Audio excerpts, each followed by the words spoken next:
Welcome to my YouTube channel gain knowledge. पिलामाने एही YouTube channel रे उभय प्लस टू फर्स्ट ईयर आउ सेकेंड ईयर रो पॉलिटिकल साइंस रो सबु चैप्टर को मु क्लियर कॉन्सेप्ट सहित नोट मध्य उभय ओडिया मीडियम आउ इंग्लिश मीडियम रे प्रोवाइड करूची। जदि मो वीडियो रे तुम मानु किछि शिखिया पाई नुआ मिलु थाए, जदि मो वीडियो सब भल लागु थाए ता लाइक शेयर आउ सब्सक्राइब करिवो। आज भिडियो आम ह्यूमन राइट्स रो तार मीनिंग कौन जानिबा, तार टाइप्स जानिबा आउ तार सिग्निफिकेंस जानिबा। प्लस टू फर्स्ट ईयर गोटे चैप्टर अच्छी राइट्स बा अधिकार। से अधिकार रो एटा सेकेंड पार्ट हम आम वीडियो। तार फर्स्ट पार्ट रे आम ऑलरेडी अधिकार बा राइट्स रो मीनिंग कौन जानिचंती, डेफिनेशन आउ तार टाइप्स भी जानिचंती। किंतु आज ये वीडियो आम ह्यूमन राइट्स कौन, केते प्रकार ह्यूमन राइट्स रही आउ ह्यूमन राइट्स रो गुरुत्व बा सिग्निफिकेंस कौन जानिबा। से फास्ट वीडियो रो लिंक मु डिस्क्रिप्शन बॉक्स रे प्रोवाइड कर देबी। ह्यूमन राइट्स तार मीनिंग बा अर्थ कौन।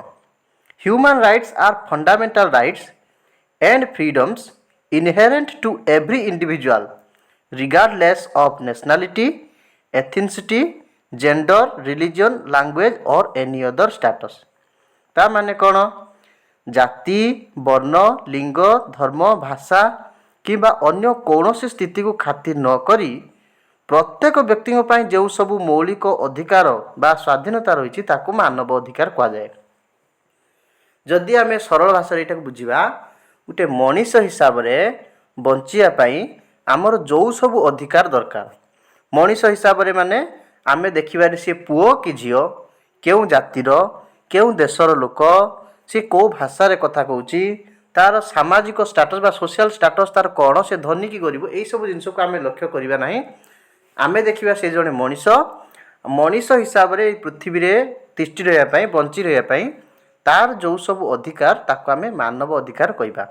तेणु जाति, वर्ण, लिंग, धर्म, भाषा कि अन्य कौन भी परिस्थिति खातिर न करिकी प्रत्येक व्यक्ति जो सब मौलिक अधिकार रही, प्रत्येक व्यक्ति बा मनीष हिसाब से तार जो सब अधिकार रही ताको मानव अधिकार कहवा। आ गोटे कौन, these rights are universal, inalienable and indivisible. तेणु ये जो सब अधिकार रहा, मानव अधिकार कथा कहूँ, मानव अधिकार कौन कौन आम तो देखा।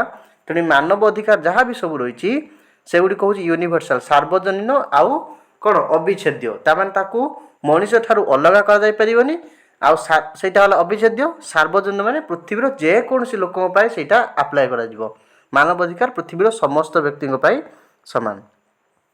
देखिए कौन, the universal declaration of human rights was issued on 10th December 1948 by the general council of the United Nations. मिलित जातिसंघर जो साधारण परिषद रही तारि द्वारा, मिलित जातिसंघर जो साधारण परिषद रही द्वारा 1948 डिसेम्बर 10 तारिख दिन मानव अधिकार सार्वजनीन घोषणानामा बा universal declaration of human rights बा सर्ट रे यूडीएचआर बोली कहुए ताहा जारी कर जाइतिला। एटा गोटे सर्ट क्वेश्चन, केबे जारी कर जाइतिला।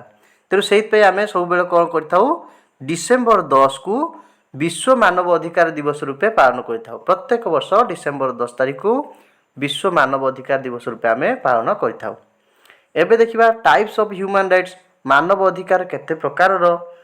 प्रथम देखिबा सिविल राइट, सामाजिक अधिकार।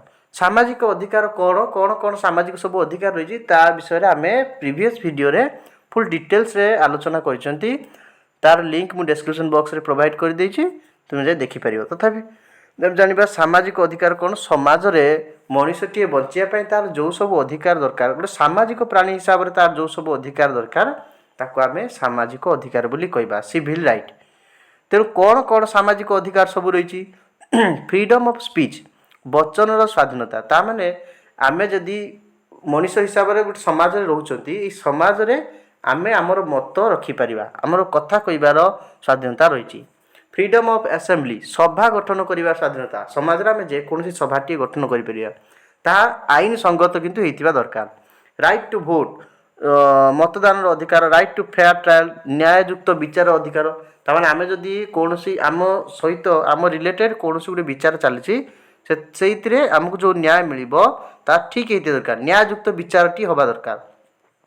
नेक्स्ट कौन पॉलिटिकल राइट्स राजनैतिक अधिकार राइट टू पार्टिसिपेट राजनैतिक अधिकार कौन ना राजनीति क्षेत्र में पॉलिटिक्स क्षेत्र में आमर जहाँ सब अधिकार रही देश में पॉलिटिक्स रे आमर जहाँ सब अधिकार रही हूँ राजनैतिक अधिकार कौन कौन right to participate in government सरकार अंशग्रहण कर अधिकार आम सीधा सड़क सरकार कार्य क्षेत्र में अंशग्रहण करवा कि परोक्ष भाव में करवा किंतु सरकार कार्यकलाप अंशग्रहण कर अधिकार आमर रही पॉलिटिकल राइट सब कहुच्छी आउ कौन right to hold public office सरकारी कार्यालय धारण कर अधिकार रही या तो अनेक गुड़िए रही पॉलिटिकल राइट जमीक हूँ इलेक्शन रे पार्टिसिपेट करिवार राइट आमर रही निजे इलेक्ट हेबार राइट्स रही विषय डिटेल्स रे प्रीवियस वीडियो रे ऑलरेडी कही।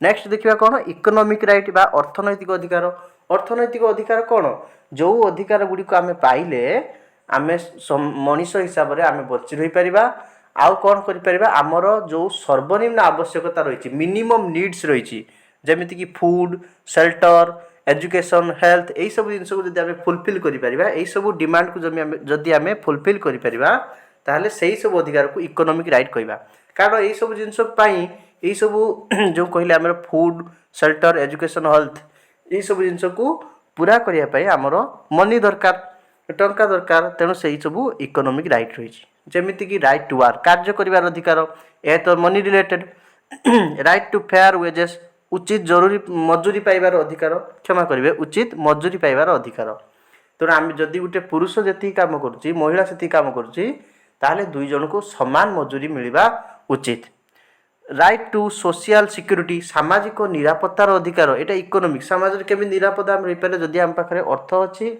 जदि आम खाद्य वस्त्र बासगृह यही सब जिन को एफोर्ड कर सोशल सिक्यूरीटी अच्छी बोली जानिबा राइट टू एजुकेशन शिक्षागत अधिकार जदि मनी थी ताहले जाकि आम भल एजुकेशन पाइपर आम इच्छा अनुसार आम एजुकेशन पाइपर ना सरकार द्वारा जो प्रावधान अच्छी से अनुसार आम एजुकेशन पाइबा।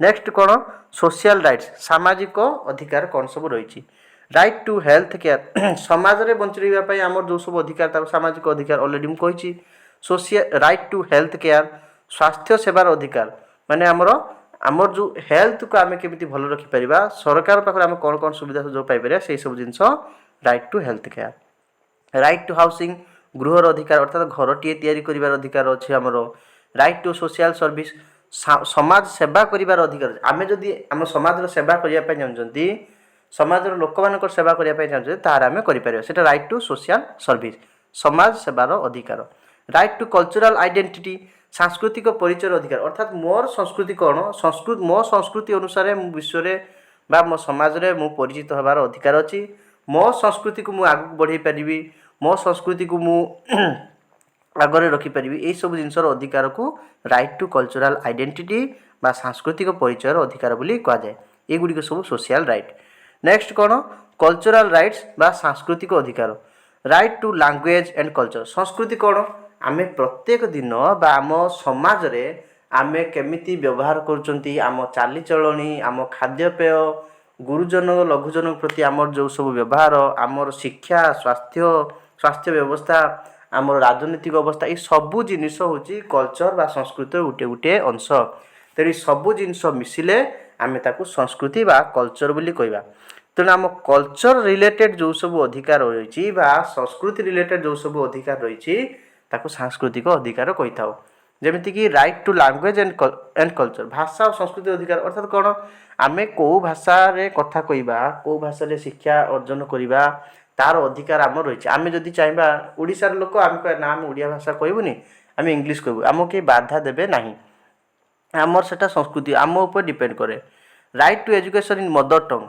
मातृभाषा शिक्षा पाइबार अधिकार आमे जदि चाहिए आम मातृभाषा शिक्षा पाइबा तेणु आम मातृभाषा शिक्षा पाइबा से आमको शिक्षा जोगेदेवा सरकार कर्तव्य तेणु मातृभाषा शिक्षा पाइबा यहाँ आम कल्चरल राइट आउ कौन राइट टू कल्चरल एक्सप्रेशन सांस्कृतिक अभिव्यक्तिर अधिकार ताने कौन आम संस्कृति केमिति आम बढ़े पारिबा आम संस्कृति को लोक मान आगे केमिति रिप्रेजेंट करि परिबा ई सबरो अधिकार आमर रही। नेक्स्ट देखिबा एनवायरमेंटल राइट्स बा परिवेश अधिकार परिवेश रिलेटेड आमर कौन कौन सब अधिकार रही ସେଇଟାକୁ ଆମେ ପରିବେଶ ଅଧିକାର ବା ଏନଭାରमेଣ୍ଟାଲ ରାଇଟ୍ସ କୁହାଯାଏ। Right to clean air and water, ପବନ ଏବଂ ଜଳକୁ ସଫା କରିବାର ଅଧିକାର। ଆମର ଯେଉଁ ଆମ ଚତୁଃପାର୍ଶ୍ୱରେ ଯେଉଁ ୱାଟର ରହିଛି, ଯେଉଁ ଏୟାର ରହିଛି, ତାକୁ ଆମେ କେମିତି କ୍ଲିନ୍ କରିପାରିବା ତାର ଅଧିକାର ଆମ ପାଖରେ ରହିଛି। ଆଉ ଆମେ ଯେଉଁ ପରିବେଶ ରହୁଛନ୍ତି ସେ ପରିବେଶର କ୍ଲିନ୍ ଏୟାର ଆଉ କ୍ଲିନ୍ ୱାଟରକୁ ଏନ୍ଜୟ କରିବାର ଅଧିକାର ମଧ୍ୟ ଆମର ରହିଛି। ଆମେ ସଫା କରିବାର ଅଧିକାର ରହିଛି ଆଉ ସେ ସଫା ଜିନିଷକୁ ୟୁଜ୍ କରିବାର ଅଧିକାର ବି ରହିଛି। ରାଇଟ୍ ଟୁ ହେଲ୍ଦି ଏନଭାରମେଣ୍ଟ, ସୁସ୍ଥ ପରିବେଶର ଅଧିକାର। ଆମ ସମସ୍ତଙ୍କର ଅଧିକାର ରହିଛି ଆମେ ଗୋଟେ ସୁସ୍ଥ ପରିବେଶରେ ରହିବା, ସୁସ୍ଥ ପରିବେଶରେ ଜୀବନଯାପନ କରିବା। ତେଣୁ ଏଇଟା ମଧ୍ୟ ଗୋଟେ environmental right. Right to sustainable development, ଧାରଣୀୟ ବିକାଶର ଅଧିକାର। ଧାରଣୀୟ ବିକାଶ କ'ଣ? ଆମ ପାଖରେ ଯେଉଁ ସବୁ ରିସୋର୍ସ ରହିଛି ସେ ସବୁ ରିସୋର୍ସକୁ ଆମେ ଏକ୍ସପ୍ଲୋଇଟେସନ୍ ନ କରିକି ଯେତିକି ଆବଶ୍ୟକ ସେତିକି ପରିମାଣରେ ଆମେ ତାକୁ ୟୁଜ୍ କରିବା। ଆଉ ଆଗାମୀ ପିଢ଼ି ନେକ୍ସଟ ଜେନେରେସନ୍ କେମିତି ସେଇ ଜିନିଷକୁ ୟୁଜ୍ କରିପାରିବ, ତାର ବେଟର ୟୁଜ୍ କରିପାରିବ, ସେଥିପାଇଁ ତାଙ୍କ ପାଇଁ ବି କିଛି ଛାଡ଼ିଯିବା, ତାକୁ ଧାରଣୀୟ ବିକାଶ ବୋଲି କୁହାଯାଇଥାଏ। ତେଣୁ ଏଇ କାମ କରିବା ଯାହାଦ୍ୱାରା ପରିବେଶ ଆମର ହେଲ୍ଦି ରହିବ, ଏନଭାରମେଣ୍ଟ ଆମର କ୍ଲିନ୍ ରହିବ, ତା ମଧ୍ୟ ଗୋଟିଏ ଆମର ଅଧିକାର, ରାଇଟ୍ ଟୁ ସଷ୍ଟେନେବଲ୍ ଡେଭଲପମେଣ୍ଟ। ଆମେ ହ୍ୟୁମାନ୍ ରାଇଟ୍ସ କ'ଣ ଜାଣିଲେ, ଆଉ UDHR ବିଷୟରେ ବି ଜାଣିଲେ, ହ୍ୟୁମାନ୍ ରାଇଟ୍ସ କେତେ ପ୍ରକାରର ଜାଣିଲେ। ଏବେ ଜାଣିବା ତାର ସିଗ୍ନିଫିକାନ୍ସ ବା ଗୁରୁତ୍ୱ କ'ଣ କ'ଣ ରହିଛି। ଗୁରୁତ୍ୱ ଅର୍ଥ କ'ଣ? ମାନେ ହ୍ୟୁମାନ୍ ରାଇଟ୍ସ ଯୋଗୁଁ ଆମେ କ'ଣ କ'ଣ ସୁବିଧା ହେଉଛି ସବୁ। ହ୍ୟୁମାନ୍ ରାଇଟ୍ସ ନ ରହିଲେ ଆମର କ'ଣ କ'ଣ ସବୁ ଲସ୍ ହୋଇଯିବ। ତେଣୁ ହ୍ୟୁମାନ୍ ରାଇଟ୍ସ ଯୋଗୁଁ କ'ଣ କ'ଣ ସବୁ ଆମର ଭଲ ହେଉଛି ତାର ଆମେ ଜାଣିବା, ତାର ଗୁରୁତ୍ୱ କ'ଣ।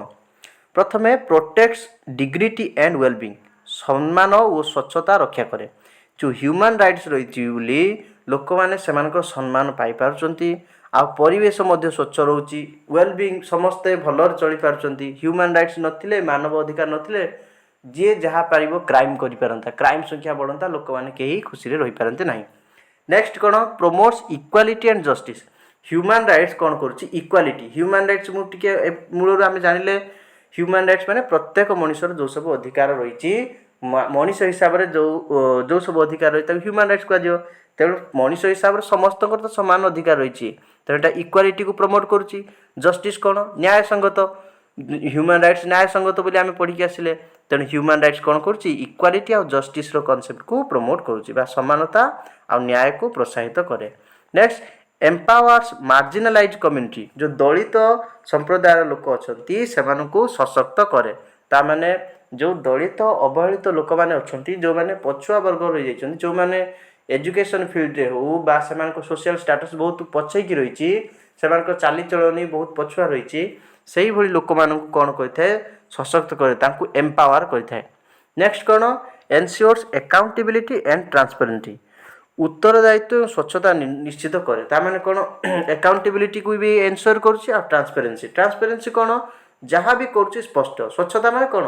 ଟ୍ରାନ୍ସପାରେଣ୍ଟ ଜିନିଷ କୁହନ୍ତି ଯେଉଁଟା ଆମେ ଏ ପାଖରୁ ସେ ପାଖକୁ ଦେଖିପାରନ୍ତି, ଆର ପାଖରେ ଯାହା ଅଛି ଆମେ ଏ ପାଖରୁ ଥାଇକି ସେଇ ସେମ୍ ଜିନିଷକୁ କ୍ଲିଅରଲି ଦେଖିପାରୁଛନ୍ତି, କ୍ଲିଅରଲି ଭିଜିବୁଲ୍ ଆମ ପାଇଁ, ସେଟାକୁ ଟ୍ରାନ୍ସପାରେଣ୍ଟ କୁହାଯାଏ। ତେଣୁ ଟ୍ରାନ୍ସପାରେନ୍ସି ମାନେ ସ୍ୱଚ୍ଛତା।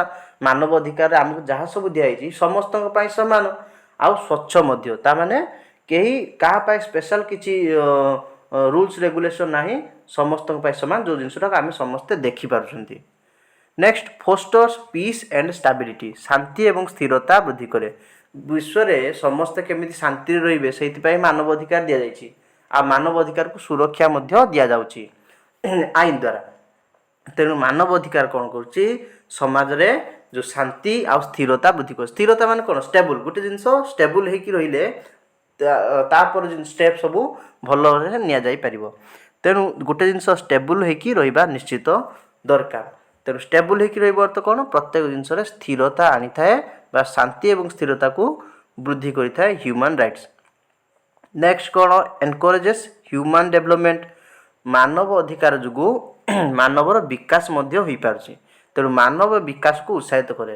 ଯଦି ଆମକୁ ଇକ୍ୱାଲିଟି ମିଳୁଛି ବା ଆମମାନଙ୍କ ଭିତରେ ଇକ୍ୱାଲିଟି ରହିଛି, ତାହେଲେ ଆମେ ସମସ୍ତେ ସମାନ ପ୍ରକାର ଅପରଚ୍ୟୁନିଟି ପାଇପାରୁଛନ୍ତି। ଇକ୍ୱାଲ୍ ଲୋକ ଇକ୍ୱାଲ୍ ଅପରଚ୍ୟୁନିଟି ପାଇପାରୁଛନ୍ତି। ତେଣୁ ଅପରଚ୍ୟୁନିଟି ପାଇଲେ ଆମେ ଡେଭଲପମେଣ୍ଟ କରିପାରିବା, ଆମେ ଡେଭଲପ୍ କରିପାରିବା।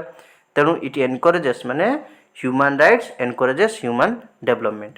ନେକ୍ସଟ କ'ଣ? Provides framework for social and economic progress, ସାମାଜିକ ଓ ଅର୍ଥନୈତିକ ପ୍ରଗତି ପାଇଁ ଢାଞ୍ଚା ପ୍ରସ୍ତୁତ କରେ। ଢାଞ୍ଚା ମାନେ କ'ଣ? ଗୋଟେ ଫ୍ରେମୱାର୍କ ତିଆରି କରିଦିଏ।